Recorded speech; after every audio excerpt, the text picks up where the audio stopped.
Film को नहीं तो बहुत ही एक्साइटमेंट अच्छी। एटा मो सेकंड मूवी सेटा पुनी जी सार्थक रे।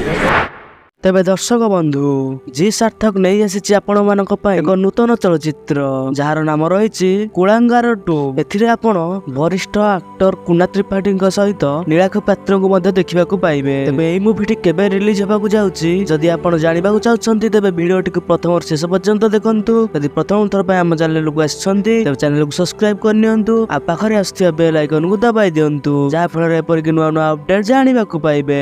तेबे फ्रेंड्स जी सार्थक नहीं आपण मानक पई एक नूतन चलचित्र जार नाम रही कुलांगार 2। एथिरे आपण देखिया पाइबे अभिनेत्री नीलाक्ष पात्र को। तेबे जा सूचना मिली ए मूवीटी आसंता सेप्टेम्बर 17 तारिख संध्या 6:30 रे जी सार्थक रे प्रसारित हेबाकू जाउची। आ नीलाक्ष पात्र कहवा अनुसार एहा होची तांकर द्वितीय मूवी। आपण माने ए मूवी को केते पसंद करिवे एवं केते परिमाण रे भल पाइबा देबे दया करी कमेंट माध्यम रे जणांतु।